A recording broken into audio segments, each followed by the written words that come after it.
بسم اللہ الرحمن الرحیم رب اعنی علی ذکرک و شکرک و حسن عبادتک قال النبی صلی اللہ تعالی علیہ وآلہ وسلم لا یؤمن احدکم حتی یحب لأخیہ ما یحب لنفسہ او کما قال النبی صلی اللہ تعالی علیہ وآلہ وسلم۔ انسان کی فطرت یہ ہے کہ وہ اپنے لیے ہر اچھی چیز کو اپنانا، اختیار کرنا اور لینا چاہتا ہے۔ اللہ رب العزت نے انسان کی یہ فطرت، یہ عادت اور اس کی طبیعت بنائی ہے، اور یہ کوئی بری بات بھی نہیں ہے، اس لیے کہ اچھی چیز کو اپنانے کا حکم بھی دیا گیا ہے، اور تمام چیزیں اللہ رب العزت نے اپنے بندوں کے لیے پیدا فرمائی ہیں، اور اسی طریقے سے اچھائی ہے، طبیعت کے اندر پاکیزگی ہے، یہ اسی طریقے سے اچھا لباس ہے۔ دنیا میں اللہ رب العزت نے بہت ساری چیزیں اچھی ہی بنائی ہیں، لہٰذا فطرت بھی اللہ تبارک و تعالیٰ نے اچھی چیز کو اپنانے کی انسان کے اندر رکھی ہے۔ لیکن انسان کے لیے اعلیٰ بات یہ ہے کہ جہاں پر اپنے لیے اچھی چیز کو پسند کرے، اپنے بھائیوں کے لیے بھی اچھی ہی چیز کو پسند کرنا چاہیے، اس لیے کہ آخرت میں اللہ تبارک و تعالیٰ کے پاس ایمان ہم ایسا لے کر جائیں جو کامل ایمان ہو، مکمل ایمان ہو۔ ایک تو یہ ہے کہ ہم اللہ تبارک و تعالیٰ پر ایمان لائے، آمنت باللہ و ملائکتہ یہ کہہ کر، یہ اسی طریقے سے اور جملے، یہ لا الہ الا اللہ محمد رسول اللہ یہ پڑھ کر ایمان لے کر آئے، یقینی طور پہ بہت بڑی بات ہے، بڑی سعادت مندی کی بات ہے، اور یہی وہ ایمان ہے جو انسان کو آخرت میں جنت میں داخل کرے گا اور دوزخ سے بچائے گا۔ اس کے بغیر تو جنت میں جانے کا تصور بھی کرنا یہ سراسر نادانی اور ناسمجھی کی بات ہے۔ ایمان ہمارے پاس ہو اور کامل ایمان ہو، مکمل ایمان ہونا چاہیے۔ مکمل ایمان کو سمجھنے کے لیے پہلے ہم اس بات کو سمجھیں، جیسے مثال کے طور پر کوئی بھی گھر اس وقت ہی مکمل کہلاتا ہے جب کہ گھر کے اندر ساری ضروریات، انسانی ضروریات موجود ہوں۔ مثال کے طور پر آرام کے لیے افراد کے اعتبار سے 1 2 3 4 ہر آدمی اپنی اپنی حیثیت اور گنجائش کے مطابق اپنے مکان کے اندر اس طریقے کے کمرے بناتا ہے، جسے عمومی طور پر بیڈ روم بھی کہا جاتا ہے۔ تو آرام کرنے کے لیے یعنی جتنے بھی عمر والے لوگ ہوتے ہیں، یہ اسی طریقے سے شادی شدہ لوگ ہوتے ہیں، یہ اسی طریقے سے آرام اور تنہائی کے لیے اطمینان کے ساتھ، تاکہ انسان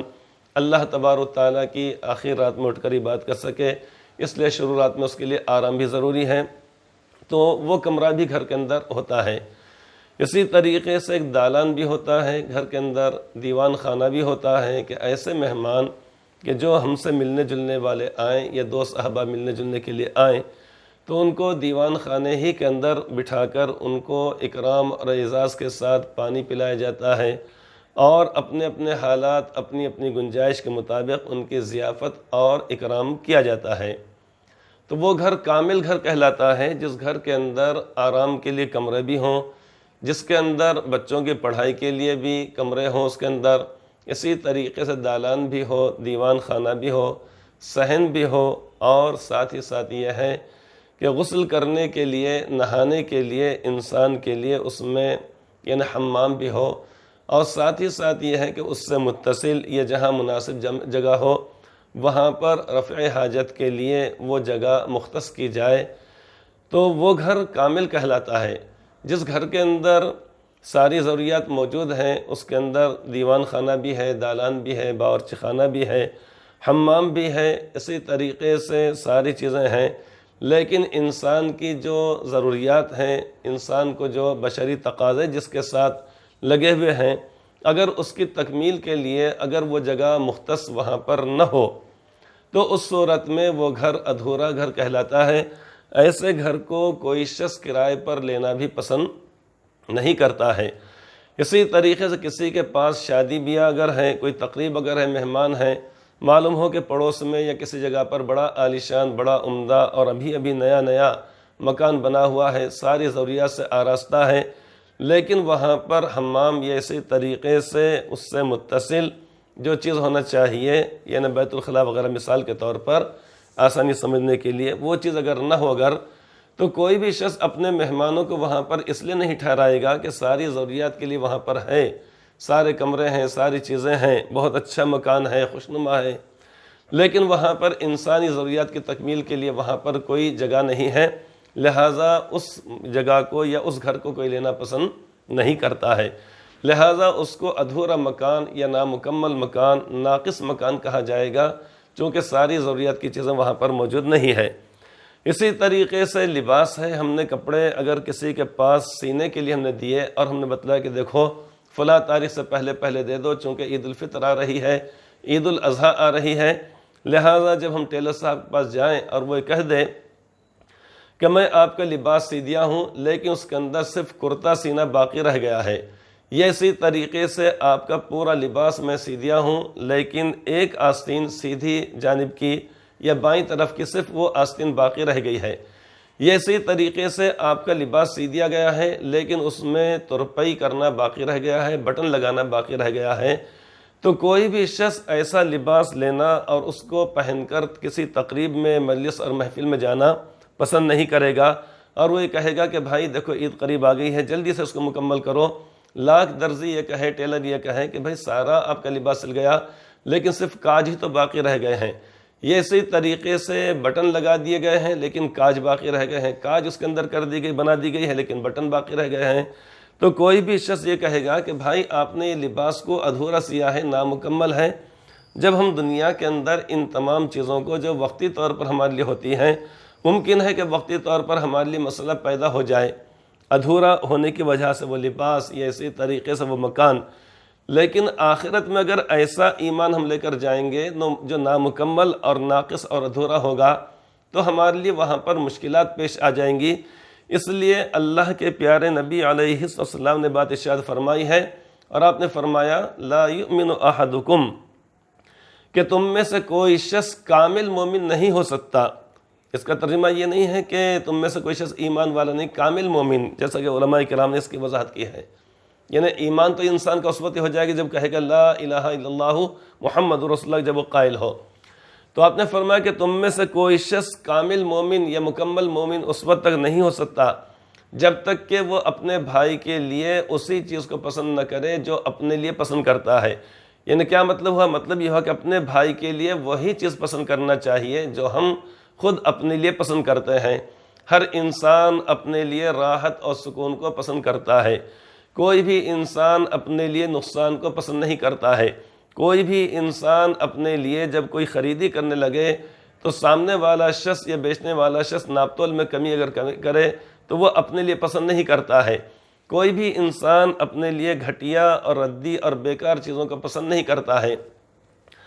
کوئی بھی انسان اپنے لیے شور و شغب اور چیخ پکار کو پسند نہیں کرتا ہے۔ کوئی بھی انسان اپنے گھر کے سامنے گندگی اور غلاظت ڈالے جانے کو پسند نہیں کرتا ہے۔ تو غزی مثال میں باتیں بتلائی جا رہی ہیں، جب ہم اپنے لیے ناپ تول میں کمی کو پسند نہیں کرتے، جب ہم اپنے گھر کے سامنے اس طریقے سے غلاظت اور گندگی کو پسند نہیں کرتے، جب ہم آرام کر رہے ہوں تو اس وقت شور و شغب کو پسند نہیں کرتے، جب ہم رات میں سو رہے ہوں تو بعض مرتبہ طبیعت انسان کی ایسی ہوتی ہے کہ لائٹ میں نیند ہم کو نہیں آتی ہے۔ اب اگر ہم مثال کے طور پہ ریل گاڑی میں ہم سفر کر رہے ہیں، بالفرض اگر ہم اس صورت میں ہماری طبیعت چاہ رہی ہے کوئی کتاب پڑھنے کے لیے، ہم اپنی برتھ پر لیٹے ہوئے ہیں اور ریل گاڑی کی وہ جو لائٹ ہے جو اختیاری ہماری ہے، جب سونے لگو تو لائٹ بند کر دو، اب اس صورت میں ہم لائٹ چالو رکھ رہے ہیں جبکہ بازو والا بار بار تقاضا کر رہا ہے کہ لائٹ بند کر دیجئے، لیکن ہم یہ کہیں نہیں مجھے تو پڑھنا ہے، لیکن جب اپنا وقت آتا ہے تو ہم اول فرصت کے اندر اس کو بند کر لیتے ہیں۔ تو زندگی بھر کے اندر تمام شعبوں کے اندر جہاں پر ہم جو چیز اپنے لیے پسند کرتے ہیں وہی چیز اپنے بھائیوں کے لیے، ان سب لوگوں کے لیے پسند کرنا چاہیے۔ جیسے ہم اپنے لیے راحت کو پسند کرتے ہیں، سکون کو پسند کرتے ہیں، آرام کو پسند کرتے ہیں، چین کو پسند کرتے ہیں، جیسے ہم اپنے لیے اذیت کو، مصیبت کو، تکلیف کو، الجھنوں کو پسند نہیں کرتے ہیں، تو اسی طریقے سے دوسروں کے لیے بھی پسند نہیں کرنا اور پسند کرنے کا مطلب یہ ہے کہ جیسے ہم اپنے لیے راحت کو چاہتے ہیں تو دوسروں کو بھی راحت پہنچانا، جیسے ہم اپنے لیے آرام اور سکون چاہتے ہیں ویسے ہی دوسروں کو بھی پہنچانا۔ جیسے ہم اپنے لیے شور و شغب اور چیخ پکار کو پسند نہیں کرتے ہیں تو دوسروں کو بھی اپنے شور و شغب اور چیخ پکار کے ذریعے پریشان نہیں کرنا۔ جیسے ہم اپنے لیے یعنی اپنے گھر کے سامنے کوڑا کرکٹ کو پسند نہیں کرتے ہیں تو اسی طریقے دوسروں کے گھر کے بھی سامنے نہیں ڈالنا چاہیے۔ تو غرض حدیث پاک کے اندر یہ بات فرمائی گئی ہے کہ تم میں سے کوئی شخص اس وقت تک مومن نہیں ہو سکتا، یعنی کامل مومن نہیں ہو سکتا۔ کب تک؟ جب تک کہ ہمارے لیے ضروری ہے کہ ہم اپنے بھائیوں کے لیے انہی چیزوں کو پسند کریں جو اپنے لیے پسند کرتے ہیں۔ لہٰذا ایسا ایمان اللہ تبارک و تعالیٰ کو مطلوب ہے، ایسا ایمان اللہ تبارک و تعالیٰ کے نزدیک پسند ہے، اور وہ شخص اللہ تبارک و تعالیٰ کا محبوب اور پسندیدہ بندہ کہلائے گا۔ لہٰذا ہم اپنے طور پر اللہ تبارک و تعالیٰ کے پسندیدہ اور اللہ تبارک و تعالیٰ کے محبوب بننے کے لیے ہم اپنے دوسرے بھائیوں کے لیے انہی چیزوں کو پسند کریں جو اپنے لیے پسند کرتے ہیں، ان کے لیے بھی ان چیزوں کو ناپسند کریں جو ہم اپنے لیے ناپسند کرتے ہیں۔ جب ایک ایسا ماحول بن جائے گا، ہر آدمی دوسروں کے لیے ان چیزوں کو پسند کرے گا جو اپنے لیے پسند کرتا ہے، دوسروں کے لیے انہی چیزوں کو ناپسند کرے گا جو اپنے لیے ناپسند کرتا ہے، تو اس سے آپس میں محبت بڑھے گی، امن و امان قائم ہوگا، اسی طریقے سب لوگ راحت میں رہیں گے، کوئی پریشانی کے اندر نہیں رہے گا۔ تو ایسا ایمان اللہ تبارک و تعالیٰ کو مطلوب ہے۔ اللہ تبارک و تعالیٰ ہم سب کو ویسا ہی ایمان لے کر آخرت میں جانے کی توفیق عطا فرمائے جس ایمان کو یا جیسی کیفیت کو اللہ تعالیٰ پسند فرماتے ہیں۔ آمین ثم آمین۔